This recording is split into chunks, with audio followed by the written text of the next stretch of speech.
Esame Trakų rajono Lentvario valstybinėme lopšelėje darželyje Šilelis. Tai darželis, kuris turi ką pasakyti ir moka kaip pasakyti, kad suburti bendruomenę. Taigi šiandien kalbėsim paprastai, nepaprastą darželį ir nepaprastus žmonės, kurie moka burti, bendrauti, kalbėtis ir padėti vaikui ugdytis, bendradarbiaujant su tėveliais. Ir visiškai netiesa, kad tik užsienį yra geroji patirtis. Šiandien yra neišsenkiami klodai Lietuvoje. Ir mes pradedame pirmąjį savo reportažą.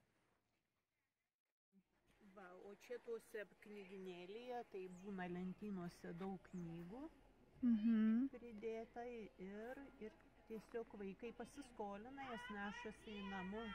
Labą dieną!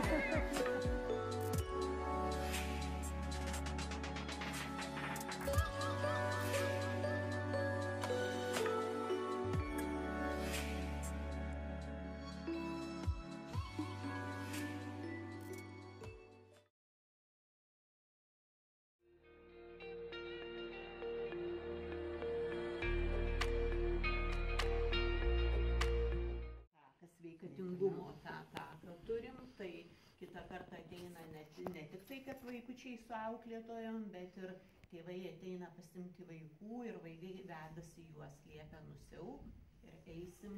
O neplanuojat gamtos pažinimo taką? Pas mus yra, žinokite, kaip jeigu pamatysite įstaigoje ugdymą, tai tas ugdymas šiltuoju metu persikelia į kiemą. Tai va tos visos, ką jūs sakote, aplinkos pažinimas, gamtos pažinimas, eksperimentai, tyrinėjimai, kalba, meninė, visą tas rasite visą lauke. Jo dar ir patalpų įsigijom, Snorikokios kelį nusipirkom, tai jau ten bus jaunojo mokslininko laboratorija. Telio mums pardavė irgi, padovanojo, tuos tai pirkom. O čia padovanojo tą telekomo būdelę, tai mažai knyginėlį įsirengėm. Ten vaikai ne tik tai, kad ateina patys pasimti, bet leidžiam ir įsinešti į namus. O nesikeičia knygutėm? Keičiamės ir jiem labai. Ir tėvai palaiko mus ir nešė dovanojo, kadangi skelbėme tokią akciją, kad padovanok darželiui perskaitytą knygelę, tai mielai. Ir tik tai dabar jau šaltuoju metų laiku knygos grįžo į patalpas.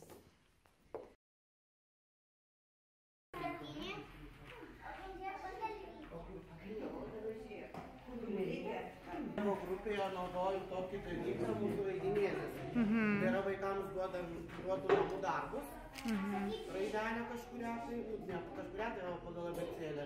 Jie nusineša namo raidelę ir dirba su tėveliais. Po savaitgalio atsineša, gauna aišku ir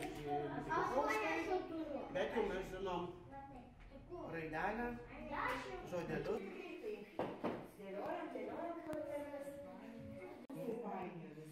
Gerai, padedam korteles, pasisveikinkit su svečiais, jūs net nepastebėjote. Nu tai kaip pasisekė? Kas laimėjo? Katalija. O po to aš antrąjį vietą. Tai visi. Ar žinot, kas yra poreikis, o koks yra jūsų noras didžiausias? Norą tai žinau, bet poreikis nežinau. Kas tas yra poreikis? Aiškinsim vaikai, mes kaip tik ryte kalbėjom. Poreikis tai yra, ko reikia mūsų kūnui. Ko mūsų kūnui reikia, ar ne? Nu ir ko? Mūsų kūnui kabilė reikia. Ko reikia? Vandens, Aha. maisto, namų.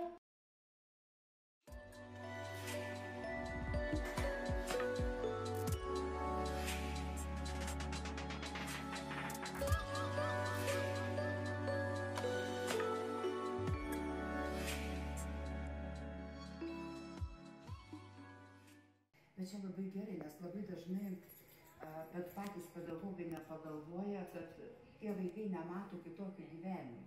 Aš kaip sakau, ir mokyklos, ir darželiuose tiek pedagogai, tiek tėvelių neleidžia su tokiais vaikais bendrauti, jie tarsi išstumiami ir jie mato visiškai kitą pasaulį.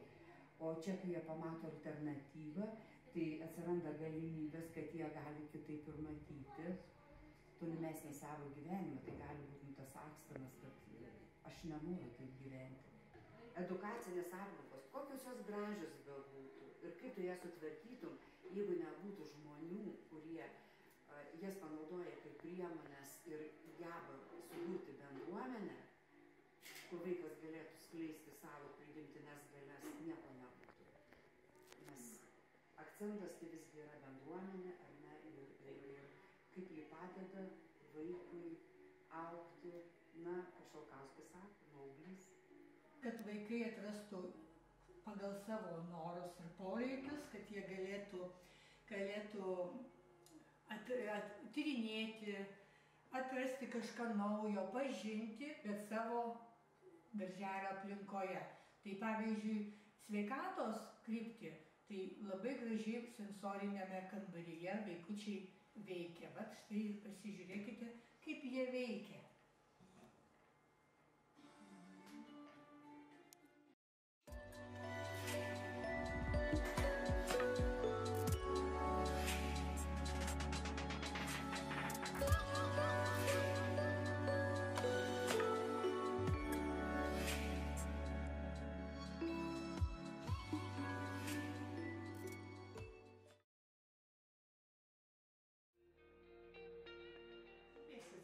Čia ir jau žiūrėk, jam įdomu ir jis aprimsta, jau jį nusivedam į grupę atgal ramesnį. Be abejo, adaptacijai, bet turime ir tą specialių ugdymosi poreikių vaikų, kur jau veikia jie individualiai, tai irgi va šitą erdvę pasirenkam čia, tai užtat ir yra čia ir tos raidės ir tie skaičiai, jeigu reikia, tai jie pasiema tą. Jūs minėjot, kad jūs turit 205 vaikučius šitame pastate ir 32 pristatytam šiemet moduliniam, ar ne? Taip. Specialiųjų poreikių berods 39? Ne, ten yra turinčių kalbos ir kalbėjimų sutrikimų. Šiuo metu mes turime 5 vaikučius, kurie jau yra jų gebėjimai įvertinti ir pedagoginės, psichologinės tarnybos, turime rekomendacijas, kaip dirbti su tais vaikais. Bet ugdomoji aplinka, kaip jums padeda dirbti su šitais vaikučiais? Kaip mūsų pedagogė sako, ačiū jums už sukurtą aplinką ir kiekviena atranda toje aplinkoje, ko reikia jai ir ko reikia jos vaikui, būtent tam vaikui.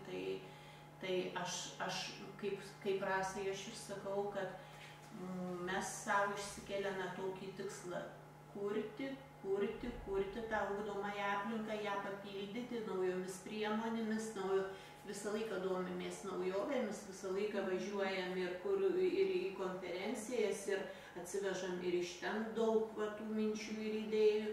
Ir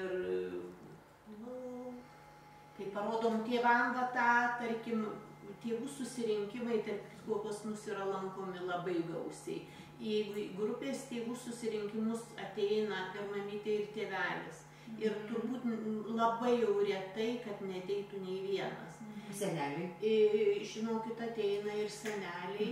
Bet žinot, aš žiūriu jūsų tas edukacinės erdves ir galvoju, kaip yra gerai, kai tu turi platų meniu ir gali pasirinkti sveiką patiekalą, ar ne?